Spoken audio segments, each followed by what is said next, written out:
I see it now, Leonard. Okay, I think It we says the are. event will start soon. Oh, that's not good. The tab crashed. I do think we're live on YouTube already. I am trying to go live on LinkedIn. Let me just see why this is not working. You're live on YouTube, yes. Okay, can somebody check if we're Just, live on LinkedIn? just waiting on LinkedIn. It Okay, says the event will start soon. Waiting for the host to start. alrighty. Let me just restart that. These are normal things that happen every time with a live stream. Let's just see if we can start it in a different browser.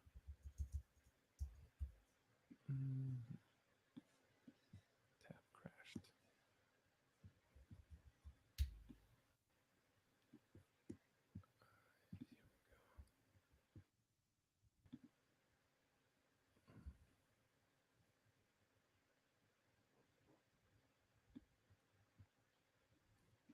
Apologies for the wait time. Try again, refresh.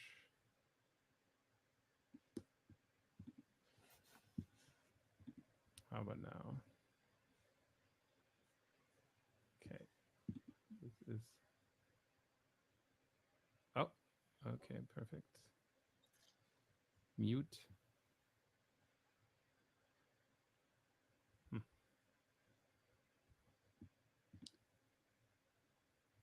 Alrighty, It still so let me says it will just, start soon. yeah, okay.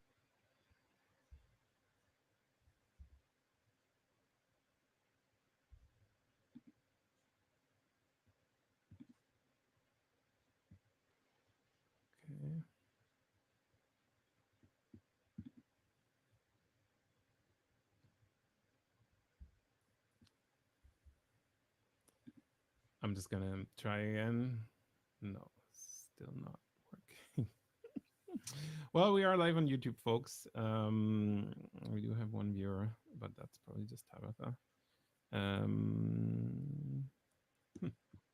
Never had that not work at all, so this is new to me as well. Preview. Go live. Just go live. No, you don't want to do it. Okay.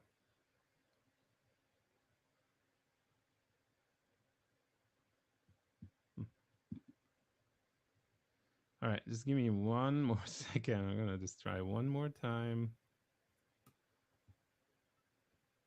Don't worry, okay. Pick a region, northeast, get URL. I think it's because we want more than 10 minutes. That's probably the tricky bit here. Okay. It says there are 9 attendees on LinkedIn. Yeah, they're probably waiting for us to go live right now. So let me just try that again. LinkedIn is always finicky because it has that 10-minute timeout and we were more than 10 minutes. And so it probably invalidated the URL. That's what I'm assuming. Okay, so fingers crossed that this is gonna work now. Trying this one more time.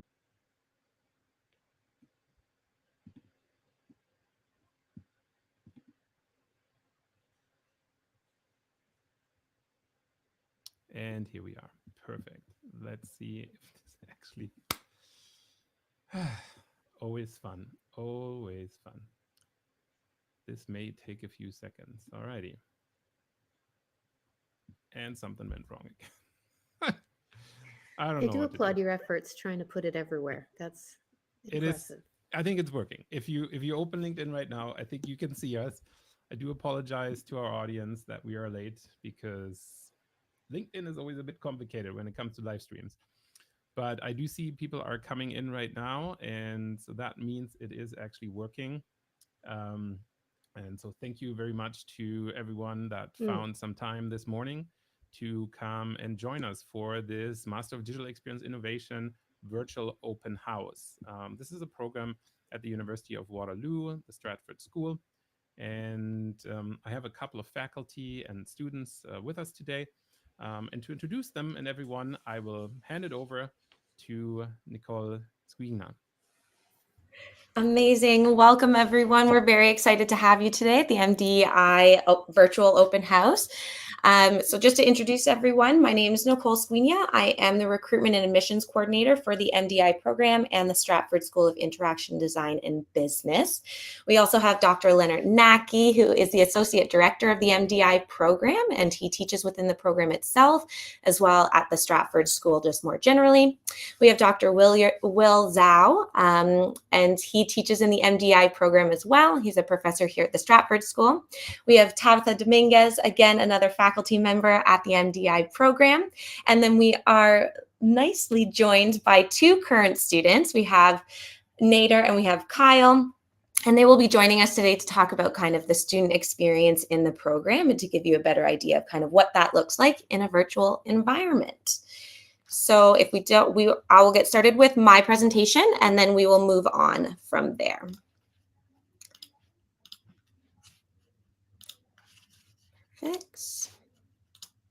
Perfect. Awesome.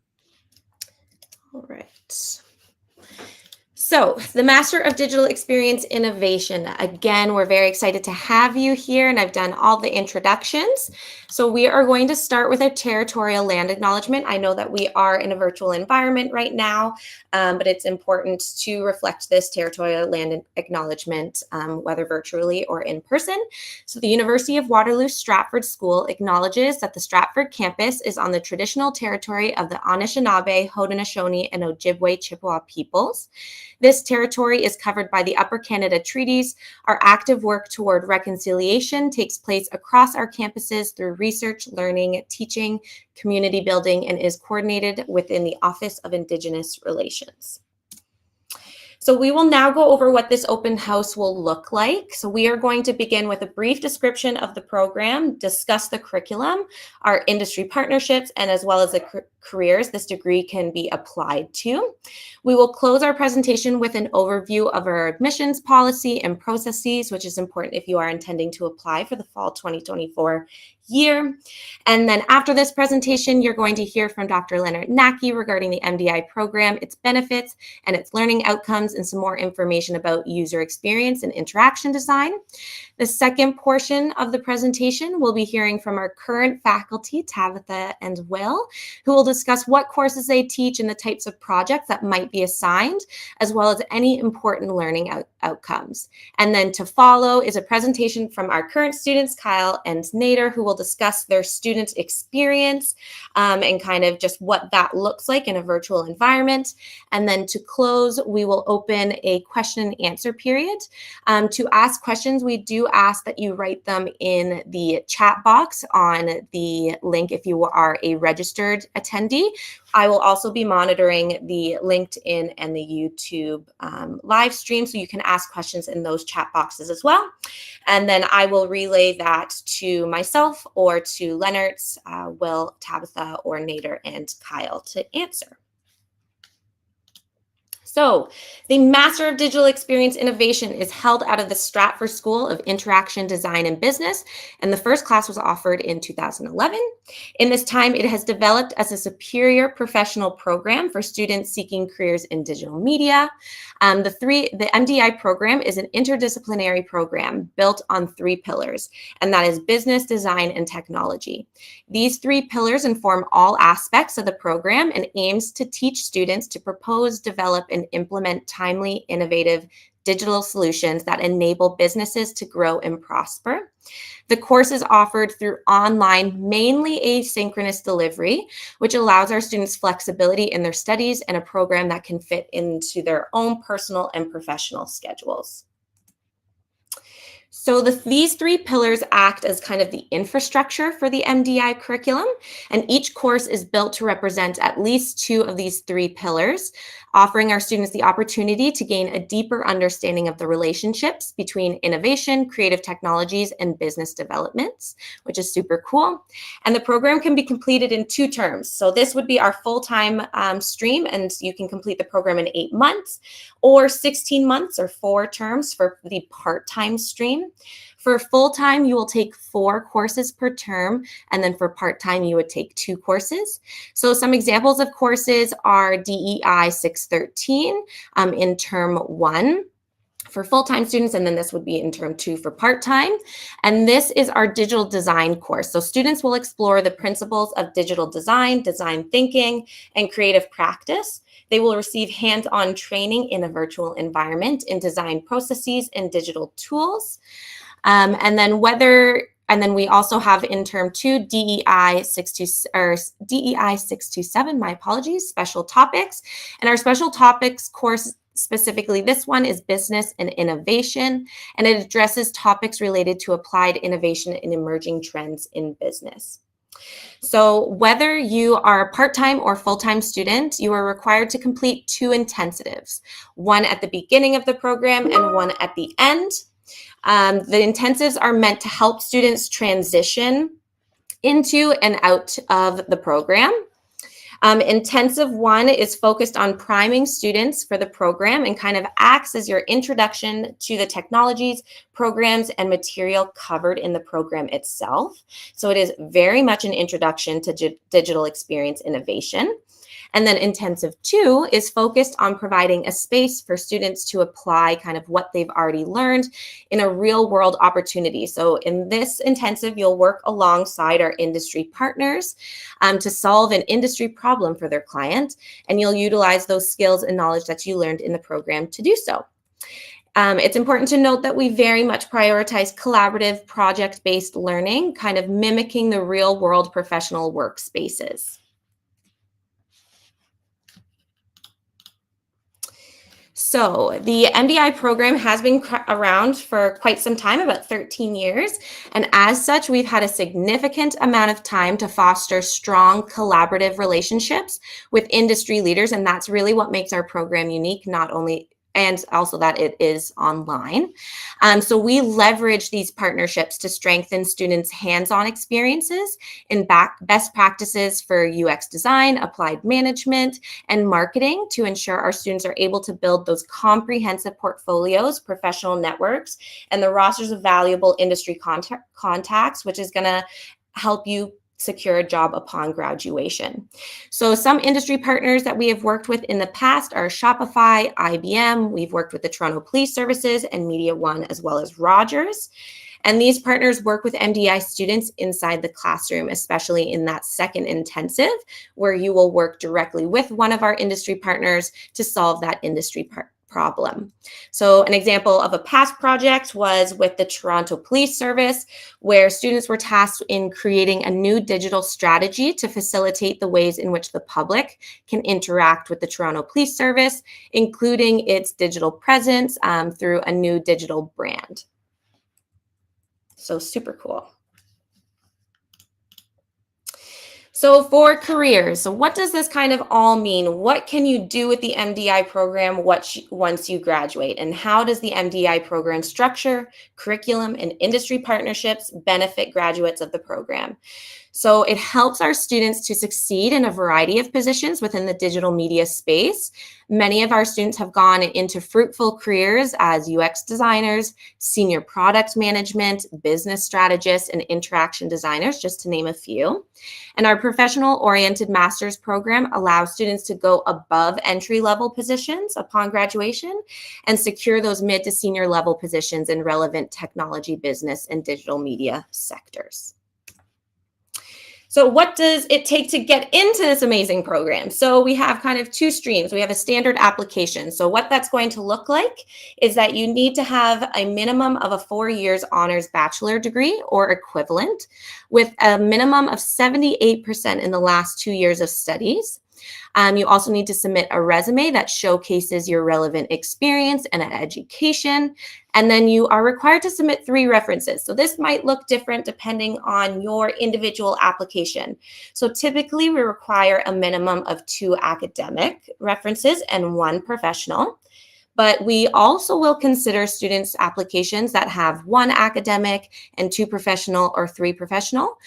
We review applications on a case-by-case basis within obviously the larger application pool. and within our admissions requirements boundaries, but we encourage all students to apply. And then you also need to submit a statement of interest, or what's called a supplementary information form.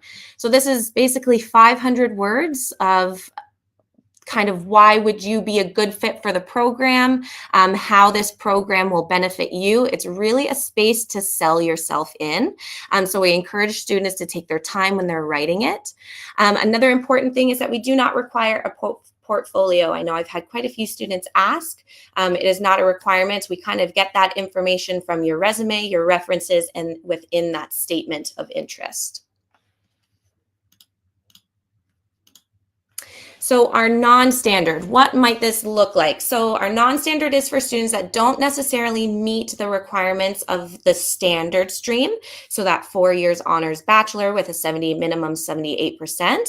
So if you do not have a 4 years honors, and for say you have a college diploma, we need to see that you have a minimum of 8 years of experience, and then you need to submit a GMAT with either with a score of 550, or you can submit a GRE with an equivalent score.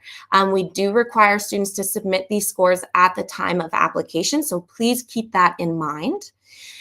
These students are also required to submit the resume, 3 references. Again, this can look different depending on your personal application. So it could be 2 academic, 1 professional, 3 professional. And then you will also have that statement of interest. So again, sell yourself. What's really important to take kind of out of these admissions requirements is that although we do review applications on that case-by-case basis, you must meet the main admissions requirements. Those are kind of our non-negotiables. So you have to either have that 4 years honors bachelor with a 78%, or the GMAT or GRE with a minimum of 8 years experience. So this all sounds super great to you and you're very excited and you think, oh, I really want to apply for the fall 2024 year.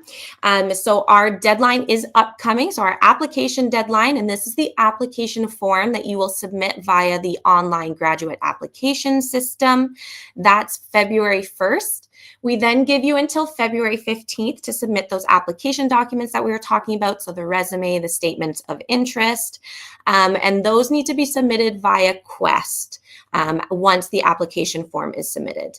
We definitely recommend students that if you are, or applicants, professionals, if you are wanting to apply, that you do so within 2 to 4 weeks of the deadline. So within the next few days would be ideal, because this allows time for your referees to complete the reference form and to ensure that you have enough time to submit all those application documents. So that concludes my presentation. So if you would like more information about the program itself, or you have lingering questions that might not get answered at the end of the question and answer period, you are always welcome to email stratfordprograms@uwaterloo.ca. It is monitored by myself, and I aim to kind of have answers to you within 24 to 48 hours, and I'd be happy to answer more questions for you. So I'm going to come back to the presentation here, stop sharing my screen, and I am going to send it over to Dr. Leonard Nacky. Okay, thank you very much, Nicole. Just wanted to say for everyone that's joining us today through the online streams, by all means, feel free to post a question in the comments. We'll be monitoring those while we're giving those presentations. And so at any point in time, please feel free to send us those comments. If you're here in our studio, I do think the chat is also available to you. So feel free to let us know through the chat if you have any questions throughout this period, right? Because we want to make sure that we get your questions. But if you're joining us on YouTube or LinkedIn, feel free to post your comments there. We'll be monitoring that, and we'll be able to give you feedback on that. All right. Now, Nicola said that in theory I could talk about the DEI program, but you've pretty much covered everything that's necessary here. I don't think I've much more to add, other than that it really is a program where we use design innovation to create positive user experiences through creative leadership. So it has these main angles of of design innovation, of positive user experiences, and creative leadership. So we're really trying to cover all of these bases as we're teaching those the DEI students. And we really want this socio-cultural, human-centered approach to this so that we can establish these emerging technologies, the research on the emerging technologies, the design with them, and that we can apply them to local, national, and international business environments. So at the Stratford School of Interaction Design and Business, those are our two key focus points: business, and then how do we make that business work in a user experience design context, as well as a sociocultural, human-centered way of thinking. Okay, I just wanted to clarify that, and I think that's kind of it in terms of adding anything for the DEI program. But the idea essentially is you learn these digital design methodologies, you learn about managing teams, you learn about marketing innovation, cultural analysis, and project management. Those are our core pillars, and they come from the expertise of the faculty that we have here. All right, now without further ado, I'm going to start my slideshow where I'll talk a little bit about UX, which is my personal passion. And it is a smaller part, but it is also a part of the program. And let's just see that we can share this. Here we go. And here we have the presentation slides for that. So the big question is, of course, for somebody that has never experienced these words, user experience design, maybe you've come across this, maybe you haven't, maybe you know a little bit about experiences in general. At the end of the day, what we want you to understand is how this actually works. And I'm trying to walk you through a scenario where maybe this becomes a little bit clearer. So just think about this idea that you wake up and your alarm hasn't gone off yet. So you're already a little bit late. You're struggling. You can probably relate to this. This morning was actually pretty close to that for me. You find another alarm clock, and you're trying to really get up. So first alarm clock didn't work. Second alarm clock finally got you to wake up. Then you turn on your coffee maker, but there is no coffee in the pot. So you're struggling. You're struggling to wake up. Obviously, the morning coffee isn't there. You already have trouble getting going. Then you're thinking about, oh, I got to get into my car. For me, it's like driving to Stratford. So I got to get going. But the car needs gas and the pump won't accept your credit card. So you're already struggling to get going and to understand how do I make sure that my car actually makes it into the into work that day. Okay, so all right, so you're struggling, your credit card doesn't get in. All right, so you're already late, you're late even further. Now you have to take a detour because of a traffic accident that happened. So now you're already late as you're getting started. You're getting more and more late because of the traffic accident. And then it's official, it's one of those days you arrive at work late, and you're kind of blaming yourself, but you're also maybe blaming all the other things that happened. So let's break it down. What happened? Like what happened here in this regular morning where you really try to make things happen, and you just struggled with the things that were available? It was not bad luck, right? So the idea behind this is that it is based on user experience. So first of all, let's go backwards, right? Like the accident that happened, right? So for the accident that happened, there was a user interface element that didn't indicate the braking properly. So there was an accident with the car in front of you. The person didn't see the brake light properly, so they ended up in a car accident. Hence, you're late. you were at the gas station, you're trying to get the credit card into the register, but the way that or you were trying to get the MasterCard into the gas station, but the user interface of the gas station didn't properly register the credit cards. You were struggling in that moment to get the proper payment. Again, a user interface problem because it wasn't clearly communicated how to pay at the gas station.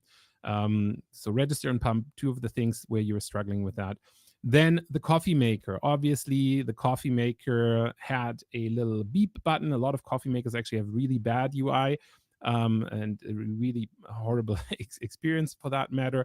As you're trying to set the right time, you couldn't really get that right feedback. There was only a light indicator. There was no digital display, and there was no confirmation that the coffee is actually brewing. It was just a tiny little icon on the LCD display that you didn't see. Hence, no coffee in the morning. And then, of course, the alarm clock.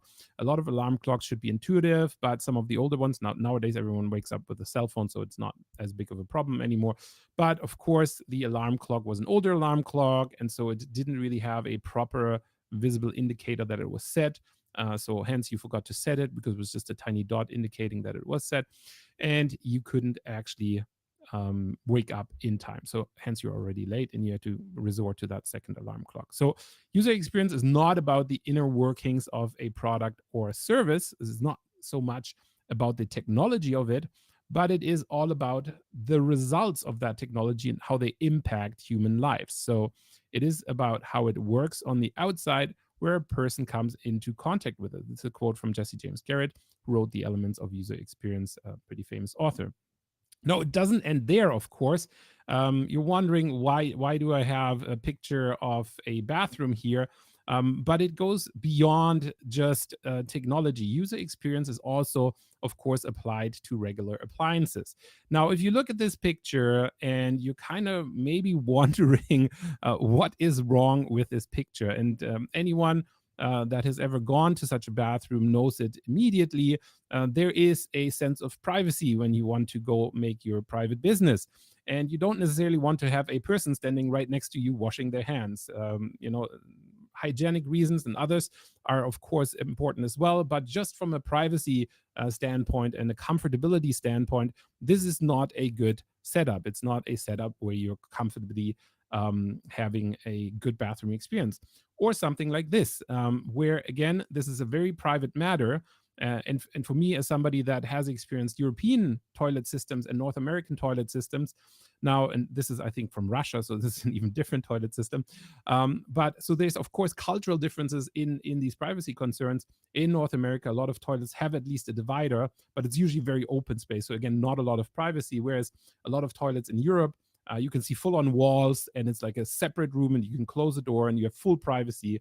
And so it's a very different experience that you have doing this private business of yours. So that's a very important thing. Specifically in this case, going to the bathroom is something we do every day. So it is something that we really have to think about in terms of design.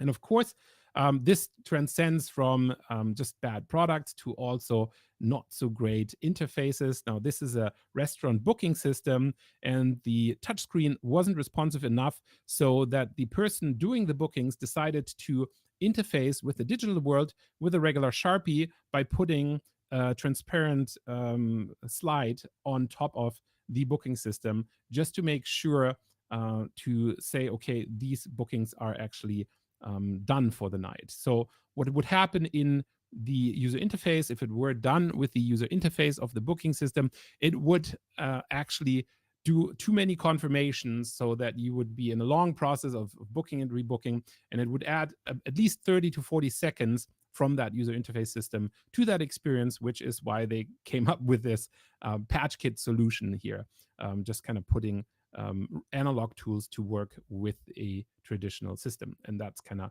how that then looks like. So it is really important when you're doing user experiences to observe user needs and then build the insights later. So you really want to observe what people are doing as they're interacting with the things that you build. This is where you're evaluating the part where you're designing things, and you want to observe how people solve a problem now, and then observe how they solve it with the prototype that you're building. And in UX design or design in general, product design as well, you always build prototypes and then you look at how people are solving their problems with that prototype. And then the interviews help you paint the whole picture, not just interviews, observations. There's so many methods that you can use within user experience that help you paint the whole picture as long as you observe people's behavior first. And I do want to do one more story, and then I'm going to hand it over to the mainstream here. But one of the things that I've talked about quite a bit before in public, on LinkedIn, and in other talks is the idea of Lego. And Lego had this millennial struggle that it was doing really well and expanding in many different directions in the 1980s and 90s, including amusement parks. There's Lego World and things like that. And then they had the flagship product, the City, that dropped from generating 13% of the company's entire revenue in 1999 to only 3% within a few years. So obviously Lego wasn't doing really well in the early 2000s. They were losing millions of dollars a day because new parts cost so much money to manufacture and the sales were down. Now, this is not the only problem that happened. There were obviously marketing and other problems. There were a lot of collaborations, but Lego was definitely struggling and trying to figure out what the biggest problem was. And so the new CEO that came in, Jürgen Knudstorp, returned Lego to the plastic brick, back to the basics, and embraced user research, really focused on kids, which were the main users of Lego. And the researchers, they called them anthros because a lot of them had a background in anthropology, focused on understanding the Lego culture and how Lego unfolded as a culture, how, where, and why, specifically why the kids played. So they watched kids play, not just with Lego, but with all kinds of different objects. So they understood play in the way that it's done in the main audience of Lego. And so they gained a deep understanding of the meaning of children's play. And the aha moment really came when they talked to an 11-year-old German boy that really liked to skateboard. And they brought the insights to the Lego researchers because he said he loved to skateboard shoes more than anything because they were so worn out that in a particular way that really showed his mastery of a particular skateboarding trick. So demonstrating skill mastery to others is a social currency for kids. One of the reasons why Fortnite is so popular, by the way, they've really mastered that. And Lego designers got inspiration from video games focusing on progression when building so that they could use this as social currency. And that was a big game changer for Lego. And so really, some of the lessons that we can learn there, not all of them UX, but a big factor came from looking at the main users of Lego, that you shouldn't take your audience for granted. You got to look beyond the mainstream users, and you really try to understand research and design innovation and how they are perfectly compatible. And this is really where DI comes in. We're looking at research, we're looking at design, we're looking at innovation, as in like, how can we apply this research to a design problem? And the research insights are most transformative when they are constructive in that way. And in this case, user research can have really systemic consequences for the entire company and for the audience as well. And research really needs supporters, which is why I love UX research, but that's my own personal field. Now, colleagues might agree with that. But just so you understand how UX research actually works, there's a couple of different facets, and we go really deep in those in our DEI 626 course, the UX course that I teach. Context, content, and users is one of the things that Peter Morville has talked about. And he's also come up with this UX honeycomb, where he talks about things being useful, usable, valuable, desirable, findable, credible, accessible. You can already see this goes way beyond just a user having a functional thing to work with, right? And so there are different layers to an experience. You go from the surface all the way to strategy. And if you look at this elements of user experience, which comes from Jesse James Garrett's book, the author that I introduced at the start of the presentation, you can really see how we're going from the visual explanation, the functional experience that we have at the beginning, towards an actual strategy of building something that is useful in the lives of people so that they can acquire a better experience, a better value. And this brings us back to the business aspects, and my business colleagues might agree, but you can definitely ask them about that. But there are a lot of studies that say that better usability also leads to increased revenue. so the users can find the products that they want, so they need less help and support, so that costs the company less. And the users will actually pay a premium if you make their life easier. A lot of products distinguish themselves by making the life much easier than the other product does, right? So better usability means less costs, you have less problems to fix, you have a reduced risk of failure because you didn't understand the requirements, you didn't understand your audience, and you have a minimized need for documentation because things are easy enough to use. And that's about it in terms of UX. I think I ran a little bit over, but I try to make up for it in the end. Nicole was watching. And so I thank you very much for your attention. There's much more where that came from. If you're interested in UX, we have a class, DEI 626, that goes in depth with UX. But I do want to give the floor back to some of my other colleagues to talk about their expertise and what makes DEI special for them. Thank you so much, Leonard. That was really great. It's a great example of kind of what you will be learning in the classroom in the DEI program. So really great. And it's a perfect segue into kind of our next portion of our information session, where you'll be hearing from faculty about kind of the learning outcomes, teaching in a virtual environment, what their courses look like, types of projects and assignments that you might be assigned. So we are going to start with Will, and then we will move on to Tabitha. Thank you, Nicole, and thanks again, learners. So Dr. Naka's presentation actually just give us a preview of how much fun, how much knowledge, and how much experience our future students will gain from this program, right? So my name is Dr. Will Zhao. I'm an assistant professor of organizational behavior at the Stratford School. I'm a business school trained academic. So in this program, I mainly teach business and organizational topics. In the full term, I teach so DEI 612, working in teams, or rather working in virtual teams. So basically look at the different aspects of working as a virtual team member in the context of business. And in the winter term, I'm teaching the business innovation impact course.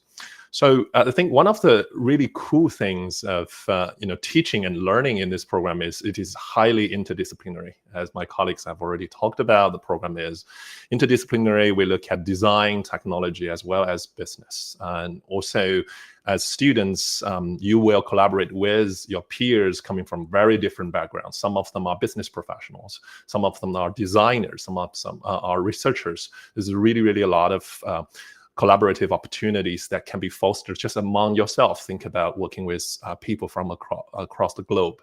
I think one of the key advantage of being a student in this program is that we not only train you to become an expert. I think the term that I like to use is we train you to become an expert plus. You will become a boundary spanner. You have the skill sets that appeal to and the language that allows you to interact with different worlds. I'll just talk a little bit about one of the courses that I teach, which is the Working in Teams course. It is largely asynchronous. So basically, that means you will be, in most cases, self-guided in your learning, but we also have contributions from faculty. And one thing that I particularly enjoy doing is to hold weekly synchronous tea time sessions with my students. So this way we interact with each other. You interact with me, but also with your peers. We look at our key concepts. We look at different examples. We talk about our own life experience and examples from our professional experience. We even foster career development and entrepreneurship opportunities from those interactions. Now, in this course, Working in Teams, we have very much a group project-based approach. So throughout this course, we will engage in group-based projects with your colleagues in Canada and across the globe. And you're going to be working on exciting activities, such as creating a virtual escape room, or something as simple, but maybe not so simple, as creating a hands and hands video. Now, those hands-on projects will really enhance your practical skills and your understanding of working in a virtual team. As we progress, we will dive into different topics that I personally also enjoy learning in addition to teaching, such as conflict management, leadership, decision-making, creativity, culture, diversity within teams. And a lot of times during our interactive sessions, we discuss those key concepts and give them personal lights. Finally, The course is quite informative, but it's really a course about projects. So the whole learning experience revolves around 3 projects, which are interestingly named as Project Alpha, Bravo, and Charlie, where you will apply what you have learned throughout the term. So I'm just very excited about the prospect of working with you folks. And if you have any questions, then feel free to just let me know, send me a message. I'm happy to engage you in further discussions. Thank you so much. To you, Tabitha. Hello, nice to virtually meet all of you. I was really looking forward to coming today to talk to you about a program I feel very passionate about and very excited about. So I'll follow the same sort of format that Will did, tell you a little bit about my background and the course that I teach. So myself, I've been at the University of Waterloo for about 6 or so years now. Most recently teaching the project management course in the MDEI program. I also teach the marketing course in the undergrad program at the Stratford School of Interaction Design and Business. So prior to joining the University of Waterloo, I taught at Wilfrid Laurier for about 12 plus years. Number of marketing and strategic management courses there. So I've been in the academic world for almost, makes me feel very old, but I enjoy it. I love it. I have no intention of ever leaving it. And I have a lot of fun along the way too. Prior to academia, I worked in advertising as an account manager. I had a number of big global corporate clients such as Purina, Sprint Canada, the Canadian Tourism Commission, Canada Investment and Savings. And we had a number of marketing initiatives that we worked with. And fun fact, I owned an Eastside Marrows franchise for about 8 years, which is a totally different thing, which that's a separate conversation. But talk about UX challenges and excitement there. So in the MDEI program, I teach the MDEI 623 program, which is usually in the first term of the courses that you take, to really give you sort of the foundational elements of how you handle all of these hands-on projects that you're going to be exposed to in the program. So the official title is the Digital Media Solutions 2 Project Management course. And the idea behind this course is that it's an introductory course where we deal with sort of fundamental agile project management concepts and give you the skills that you need to sort of ideate and execute a project, a small project, because it is a small academic. I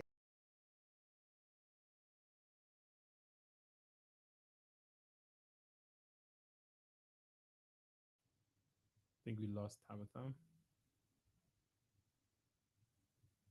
Operating in autonomous teams, often remotely, in transparent projects, and you really have to define those skills of how to have some well-defined expectations and output when you're doing agile project management.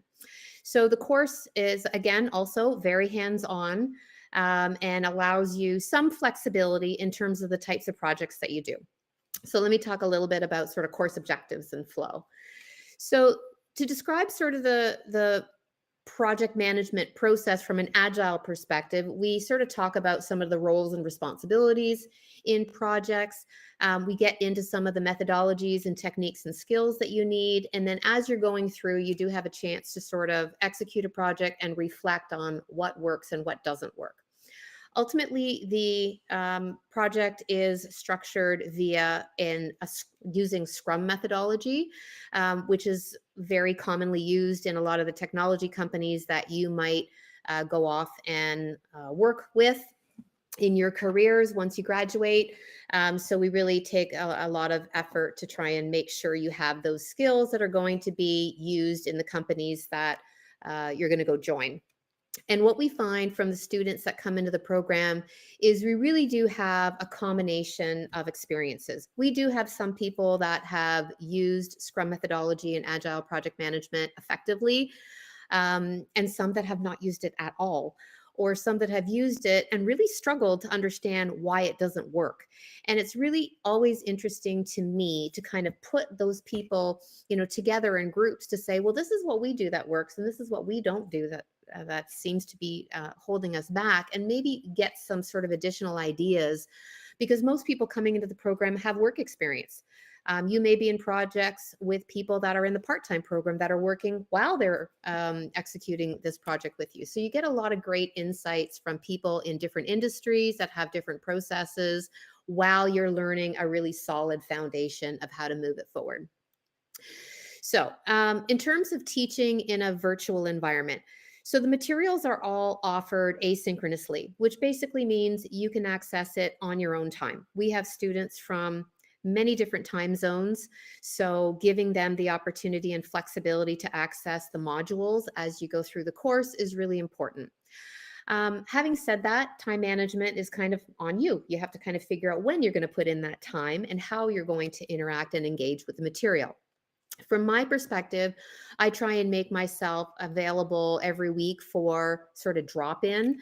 Not mandatory, because again, it is an asynchronous online program, but the opportunity is there and available to you should anyone like to come in and just have a little face-to-face with me. And what I do in those meetings is I usually talk about what's coming up in the upcoming module, where we are in the project phases, just so that it kind of gives you a little bit of a check-in to say, this is where I'm at, let's put a face to a name. If I have any questions, then this is kind of your opportunity. I try and respect the fact that we do have different time zones. So if my regular meetings don't work for you, then feel free to reach out, and I'm always available on Microsoft Teams is the tools that we use here at the University of Waterloo in the program. So having said that, once you kind of work through the course and get sort of the fundamental concepts belt of what project management using Scrum methodology is all about, what those artifacts look like, what do the events look like, then you get a chance to sort of develop a project concept, a project proposal, if you will. And you do that with a partner in the program.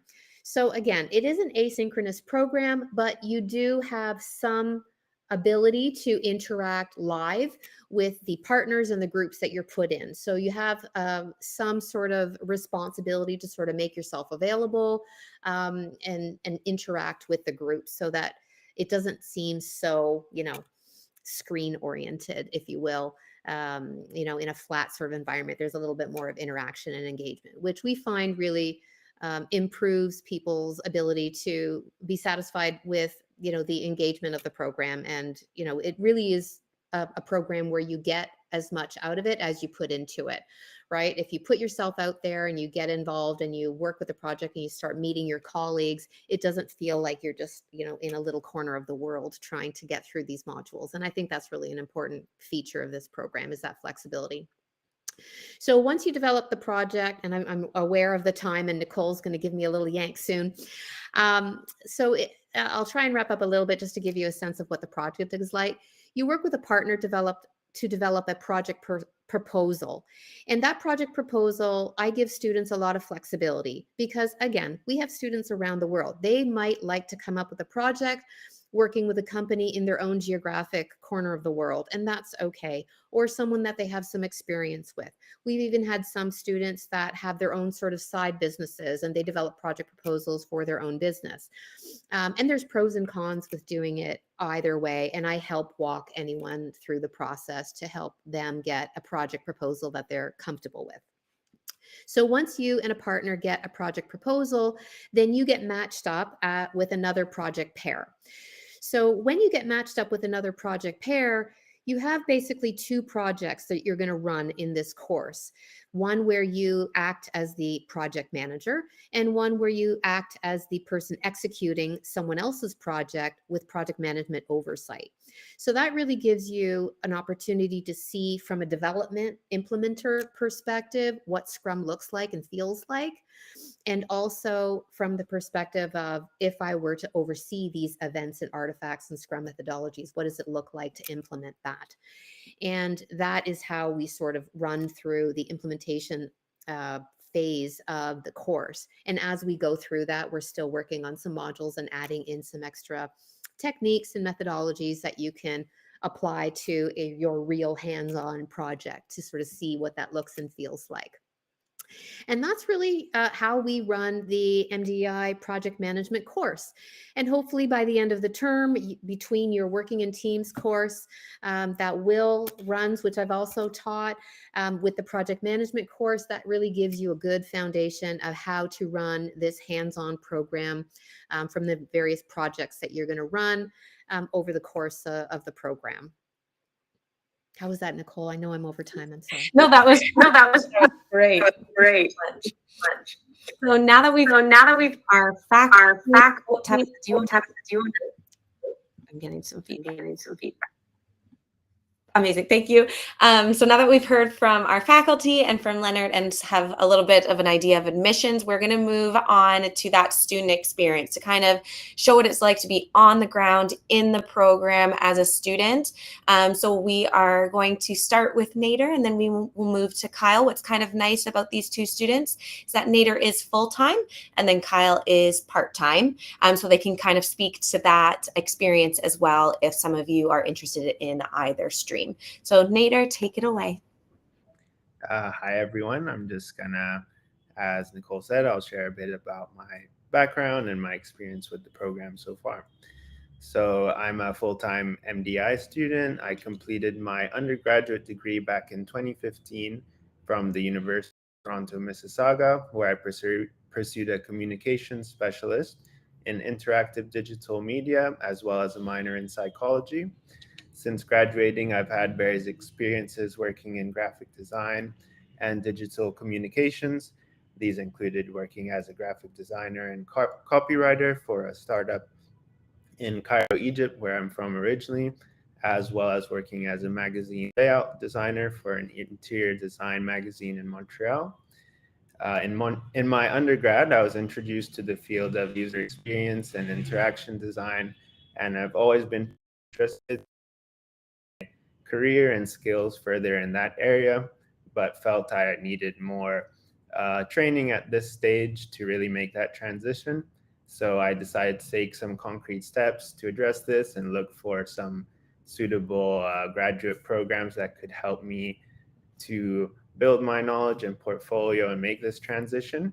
And during this research, I spoke with a friend of mine who is a UX designer themselves, and they shared a few options among the MDEI program, and they had strongly recommended it. I was aware of Waterloo's strong reputation in the tech space. I was also excited what I read about the program and thought it would be a good for me in making this transition I hoped for.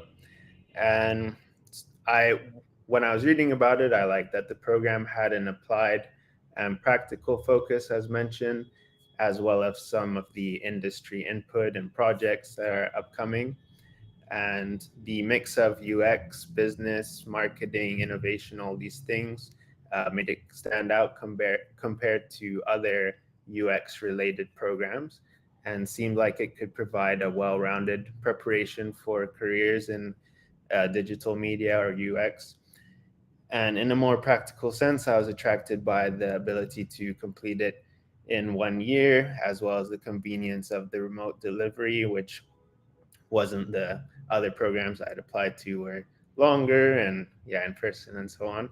So all these things combined helped me to decide to ultimately. So as mentioned, I'm studying full-time, but I'm also doing a TA-ship to help with one of the GBDA courses, and I'm completing just some freelance projects on the side. So halfway through the program right now, I can see that the degree will be helpful to me in a lot of ways related to my career goals. As a designer, there's lots of opportunities to tackle interesting challenges and create interactive projects that I'll be able to add to my portfolio. Otherwise, the program gives a lot of valuable training in team science, marketing, project management. And so, while I'm most interested in the design side, these other elements help to push me out of my comfort zone and give me a more well-rounded approach to problem solving, identifying business targets, and also strengthen team dynamics that will be valuable to my career. I found the remote delivery to be very effective overall. The courses have been easy to follow on Waterloo's Learn platform and well organized in weekly modules. And the professors have been supportive, available to help, and they offer extra opportunities for interaction through supplementary sessions. And the virtual environment gives a lot of flexibility and control over your schedule, which is something I like a lot. I just suggest if you were to join that you just stay proactive and get in the routine of checking the platform regularly for updates or asking your instructor if anything's unclear to you. And one thing that helps to still interact with people in the online setting is the course projects. A big chunk of coursework in the program takes place in groups, which gives you a lot of chances to get to know your classmates, which is something I've liked a lot. There are a lot of interesting people in the program with a lot of diverse career and education backgrounds. And otherwise, the projects themselves, I've liked that they're open-ended enough that you can kind of focus on what interests you or your group members and think of things that you might want to have for your portfolio. So in that sense, personally, as someone more looking to go into UX, I can think of things that would work well for a design portfolio, even in the less design oriented classes such as project management or the working in teams class. And otherwise, with this diverse mix of topics, I was curious coming in how everything would come together, but I'm happy to say halfway through that everything comes together quite cohesively and the subjects are complementary to each other. And I'd say overall the program strikes a good balance between encouraging design thinking and practices alongside a more business and metric driven mindset, which gives the MDEI program its own unique edge in comparison with other digital media or user experience related programs. So I've had a very positive experience so far and happy to answer questions in the QA session. I'll hand it over to Kyle.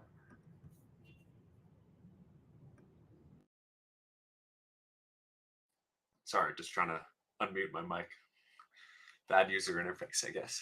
I'm Kyle Stacy. I'm a part-time student with the MDEI program. I did my undergrad at Carleton University in interactive multimedia and design, the Bachelor's of Information Technology in interactive multimedia and design, and that was an undergrad that basically covered all sorts of various media. So it was graphic design, 3D animation, computer programming. It kind of helped you become a little jack of all trades, sort of coming out of the program. And I graduated back in 2011. So everything has changed since then, it feels like that.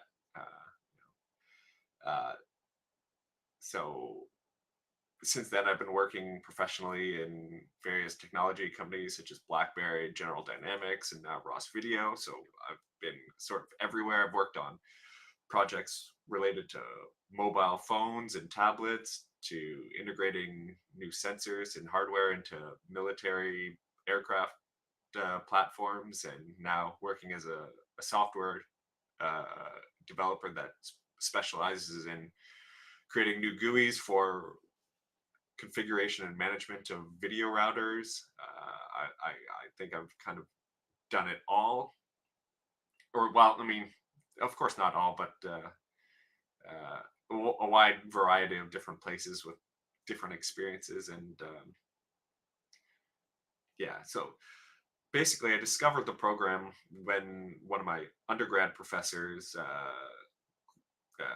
had another person from this program graduate as a PhD student in another program at Carleton University. So it was kind of it seemed like this program had a natural transition of what I did in my undergraduate to what I wanted to do going forward, and also giving me updated skills since everything's feels like it's sort of changed since 2011. I mean, back when I started my undergrad, Amazon only sold books, and things have changed a little bit since then. Google Maps didn't exist, so it was time to update some skills. And I've always wanted to, like in your professional career, are always trying to add more tools to your utility belt so you can become more productive with whatever project sort of lands on your lap. And I've found that this program does a good job of,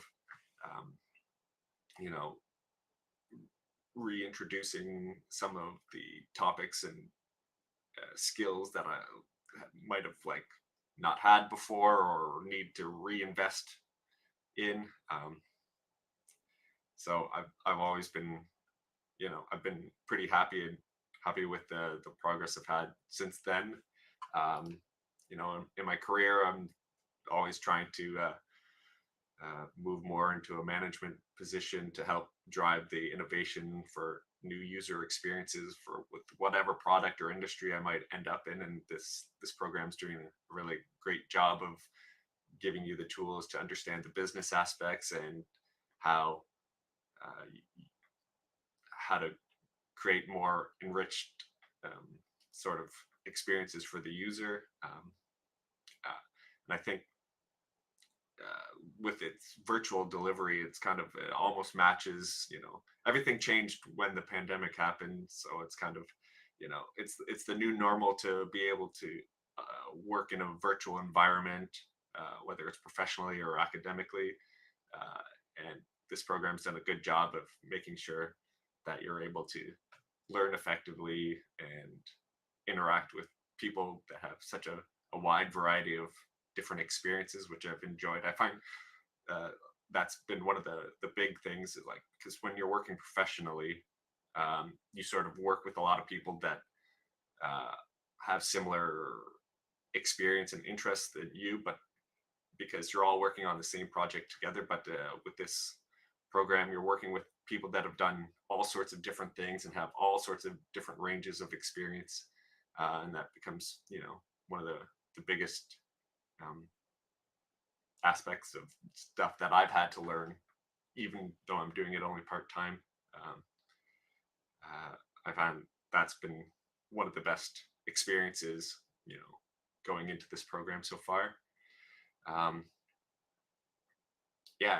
I've really enjoyed the fact that I can do this part-time and online, so I'm still working professionally, full-time, while taking this program. I would, the part-time aspect, like, it still lets me have like a life beyond working every day. Like, I can still manage the rest of my hobbies and work and stuff like that. So that's been one of the amazing bonuses with this program that I like highly recommend, because if you don't if you can't maintain your mental stability, because all you're doing is working and doing school, then like that's not great in the long run. So being able to do this part-time and online has been like a huge bonus, and I'd recommend it to anyone. That's basically all I'd have to say.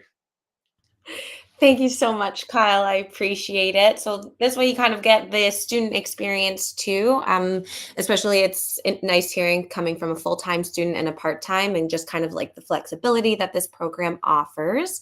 So with that, thank you to all of our presenters today and providing your experience in the program, giving some details about the courses that students might take, kind of what our learning outcomes are and that sort of thing. So now we're going to move into our question and answer period. Leonard has very kindly already answered some of the questions in the chat. So I recommend giving those a read over. It mainly goes over kind of, are the program intensives delivered online? How many weeks do they last? And kind of what's required during an intensive in comparison to the regular stream semester. what our alumni community is like, and some admissions information as well, and industry partner information. So give that a read over. I think for the first question, a nice starting point is, can this program equip students starting from zero to be able to work in one of the digital media fields right out of graduation? Or is the program more about building upon your existing fields of experience while giving you more of a breadth of skills? So I'm going to pass this to Leonard and Tabitha, who can talk more about the learning outcomes and kind of how the courses prepare you to transition out of the master's program. Yeah, for sure. It's a really hard question to answer. Actually, might be an interesting thing to pass on to our current students as well, like how well equipped they currently feel. But I don't think it's a program that you can come in with zero and expect to learn everything. I don't think that's what we're doing. I do think we require some, basic knowledge. It's a program specifically for industry professionals. So we definitely have this kind of core knowledge that we're assuming you come in with. But we do point you in a lot of different directions. And I do think we do provide the missing link of business and UX and design knowledge for you to be able to make that work. So it is really an upskilling program, I would say, where we work with existing skills and we give you more skills, and you can go as deep as you want with that. Now, being an online program and being asynchronous means there's a lot of opportunity, but it is less, I would say, maybe stringent than it would be if it were an in-person program where you have this environment where there's people around you and you kind of have this constant thing. Like, we do the best that we can using teams and using online technology to foster that community, but it is a different community of online asynchronous learners than it is of in-person learners. So there is a lot more self-accountability that goes into the perfect learning experience. So that's something to just keep in mind. We do give you the skills, we do give you the pointers, but I think you can go really deep if you want to, and you can really upskill, or you can, pass the courses and feel like, you've gotten a good overview of things, but you might lack, the depth that really is required to be great at some of these things. That was my personal take on it anyways. Tabitha?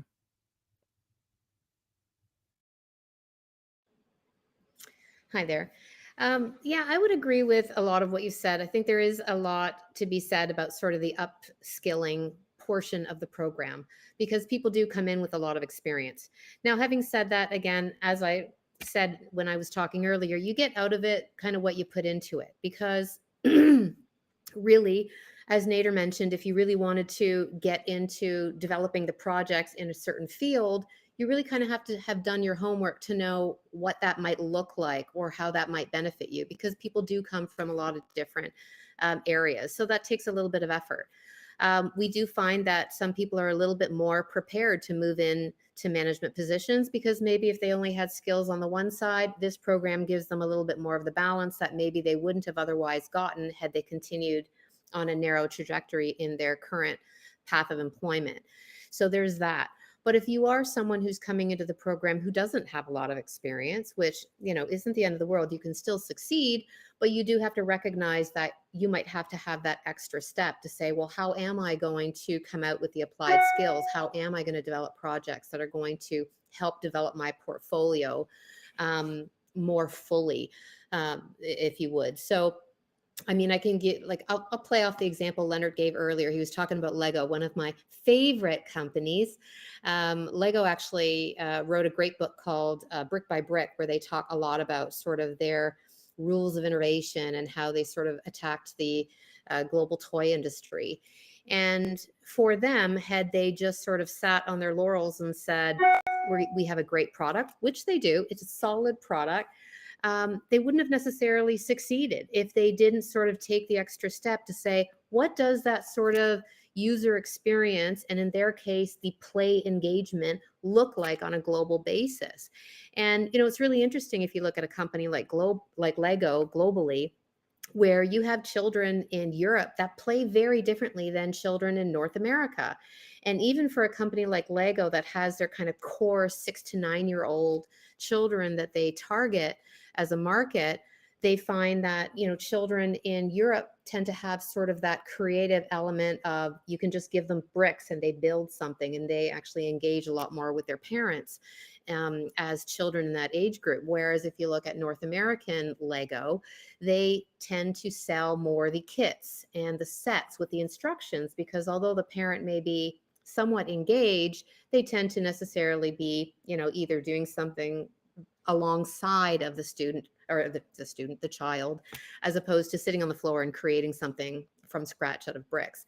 And that's a very different kind of user experience for Lego to have learned in order to sort of tackle the amazing growth that they were able to capitalize on. So I think something that's unique about this program is that when you look at sort of business and user experience, there's a lot of interaction there where you can't just say, I'll be successful if I just focus on this, or I'll be successful if I just focus on that. It really does require students to say, I can be a great designer, I can be great at UX, but I need to understand sort of the business context that I'm going into. And that requires a little bit of effort. So to answer the original question, can you get employed right out of the program? Absolutely you can. We've seen it before. It'll happen again. There's no doubt. However, you do have to sort of, because it is an asynchronous individual type of a program to a large extent, you do have to sort of make the choice to say, I'm going to invest in this. I'm going to invest in myself, and I'm going to make this happen. And I think the opportunity is present for you to do so. Amazing. Much for those comments. So we'll move on. I think a good bridge point to this next question is, what would you say the time commitment per week is in the program? So we can talk about the part-time and the full-time. Again, I will preface saying that this program is online and asynchronous, so it's incredibly flexible, and it does allow you to fit it into your own personal, professional schedule.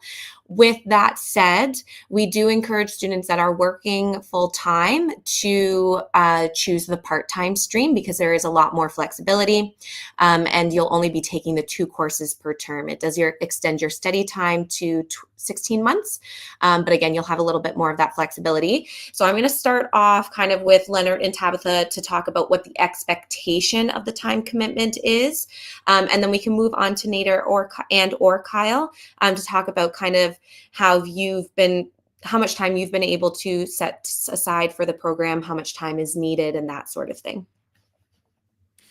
Yeah, I think we want to keep the answers brief too, just kind of so we stay on time. So I don't want to ramble a lot, but the expectations are pretty much the same that they would be for a university course. So if you look at a university course, that's usually a 3-hour per week course slot that you would get at a Canadian university anyways.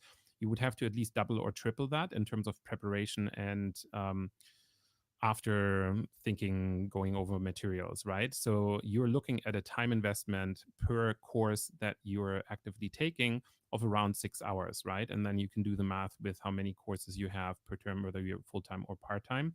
But that's, I think, the minimum that will get the ball rolling. I'd say between 5 to 6, depending on your original knowledge. All right. I can already hear myself and Tabitha. So pass it over to her. I was going to say the exact same thing. I mean, the university is pretty standard in terms of time commitment, and they do, communicate that with us as instructors to say that, you're working with less than 10 hours per course, typically, 6 to 7-ish hours per course. And that includes everything from the assigned materials in terms of reading and the assignments and, doing some of the study quizzes and whatnot that is incorporated in it.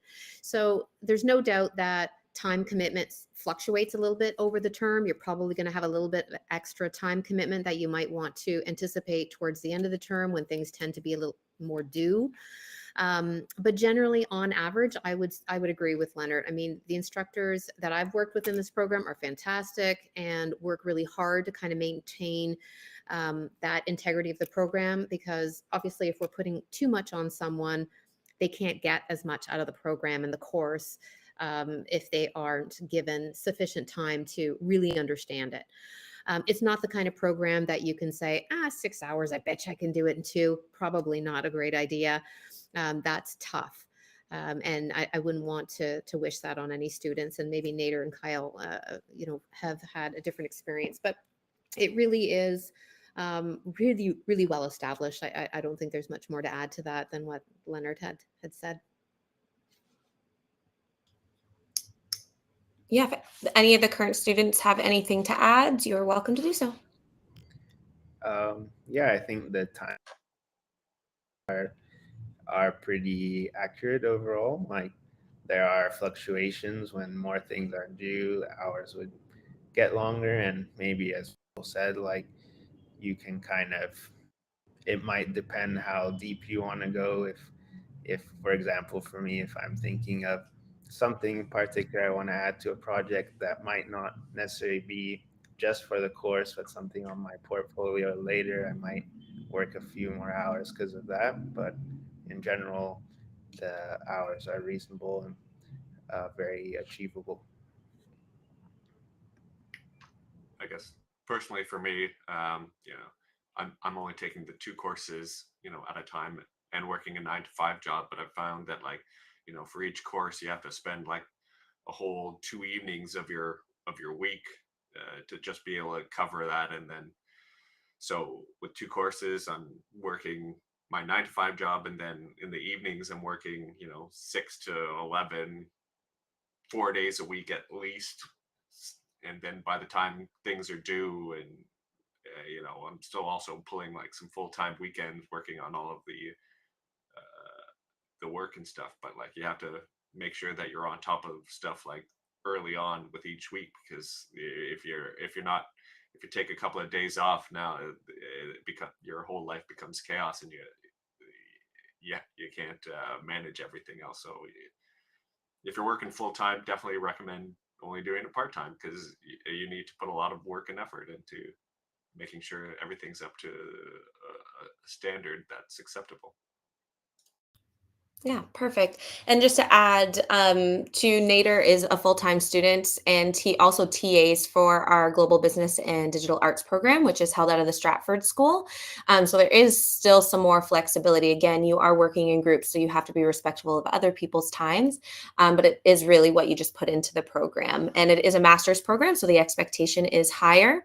And it being a professional, we want you to do the work.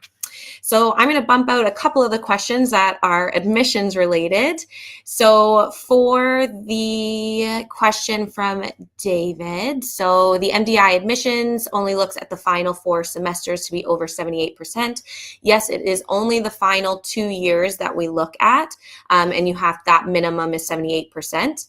And then there was a little bit of a follow-up on that with, does the application require any 4-point scale GPA calculation? So when you complete the admissions form, it will tell you to put in your overall GPA. For some of you, you might actually have that GPA, but if you are still completing your bachelor's degree, you might not yet. So you can kind of put in from that most recent term. Again, as the admissions coordinator, I go back through and I double check your final transcripts to ensure that GPA it matches up kind of with what you guesstimated. And then again, it has to be that minimum of 78%. Are there any scholarship opportunities for this program? Really great question. So because it is a course-based master's program, it is not eligible for any sort of funding opportunities. With that said, you are welcome to apply for any scholarships. What's really nice about the University of Waterloo is that we have a whole website with internal and external scholarship opportunities for both our undergraduate and graduate students. And I highly encourage students to go and apply to those, because a lot of students don't. So it really honestly gives you a great opportunity to get a little bit of funding. We also offer our students there's typically opportunities for you to become a teaching assistant. You do have to apply, and in most cases they are in person. There are sometimes some remote opportunities, but we always let our DEI students know, just in case they are close to to Stratford, or if there's remote opportunities. So that would be really great for a little bit of extra income. Nader has held one, I think, last term and this term, so it is possible. And then the question about the English proficiency test for a permanent resident. So I believe the benchmark is that you need to have studied in an English institution for at least 4 years to be exempt. However, I did post in the chat box a link to the application documents. I recommend giving it a read over. I will repost it now, and it will go over kind of what you need to submit and what you don't need to submit based on being a permanent resident, that sort of thing. So you'll be able to find your answer for certain in there. And then the last question, are there opportunities to meet fellow peers and faculty in person throughout the program? So it is online. However, there could be opportunities to meet fellow peers and faculty in person. For example, if you're in the area and you are lucky to receive a teaching assistantship, you'll be on campus meeting the faculty that teaches you. Again, if your group members are in the area with you, you could meeting them online. So there is opportunities to kind of go beyond just that virtual if you would like. And you're welcome to come study at the Stratford School as well. If you are close, if you're in the KW area or in Stratford, you're always welcome to come utilize the building. I will just see if there's another question. So can students start in the winter term? They cannot. We only have fall entrance. So again, our deadline for fall 2024 is February 1st for the application form, and then February 15th for the application documents. These are pretty much hard deadlines. So I really recommend getting things in a little bit earlier. But I think that's it. The last question, is there any rationale for it being 78%? I could maybe send that to Leonard, who might have a better idea as the associate director.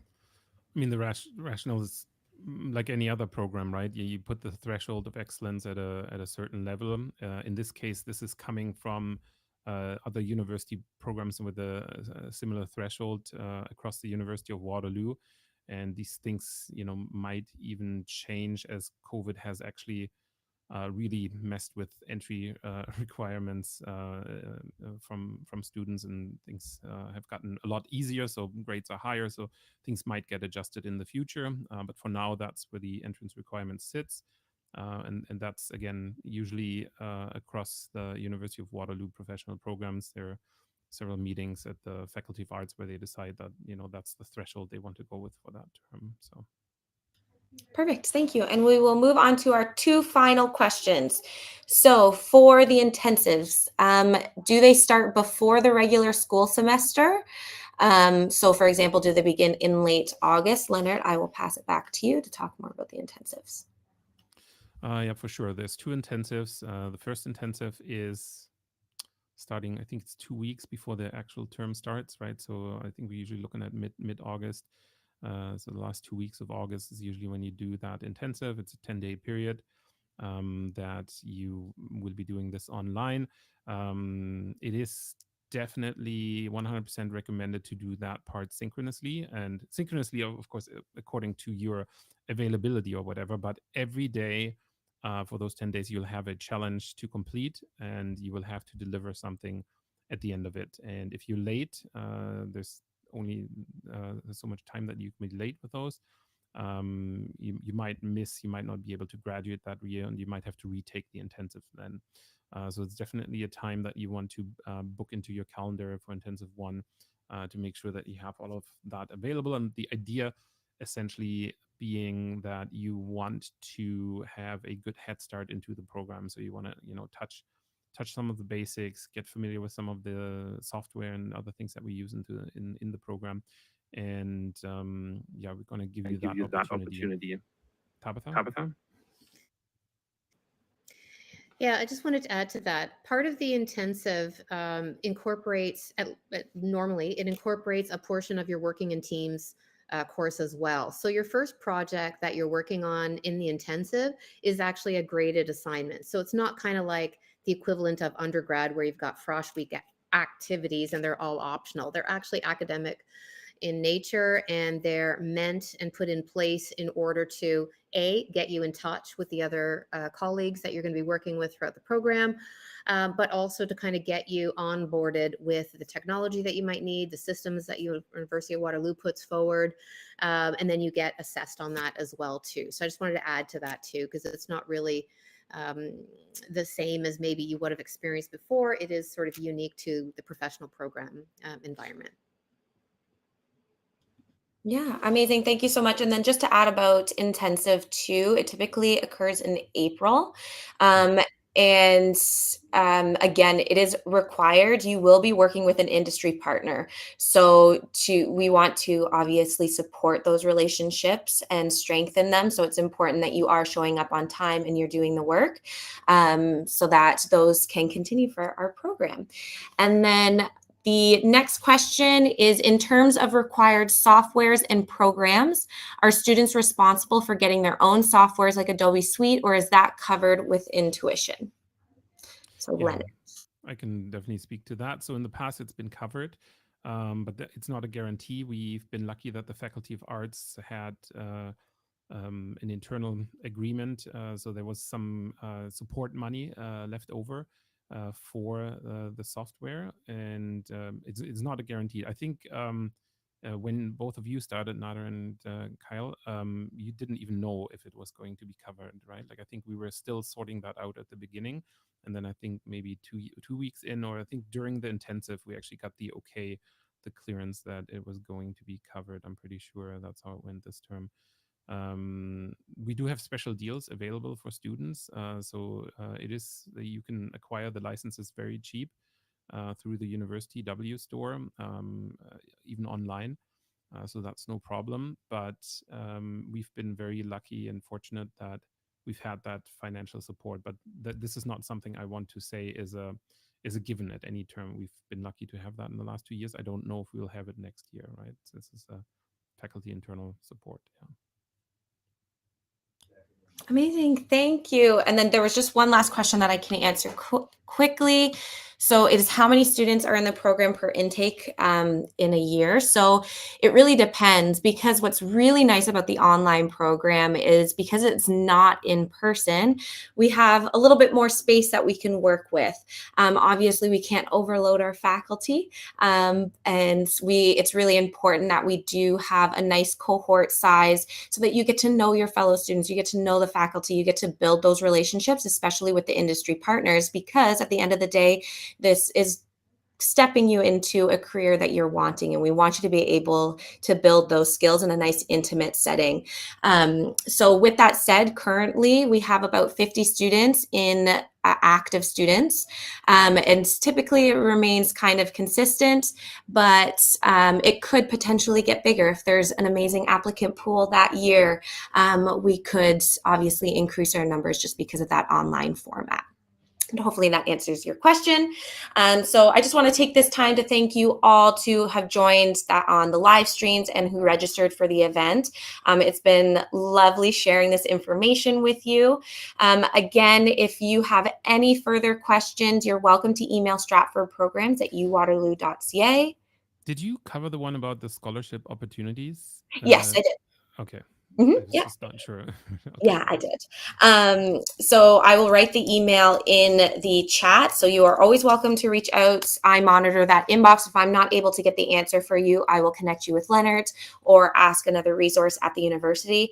But I just want to thank Leonard, Nader, and Kyle taking time out of your day to come and talk about your experience in the program, what the program means to you. And I really hope to see some of your applications for the fall 2024 admission cycle. And have a wonderful day. Thank you so much. Bye. Thank you, everyone. Bye.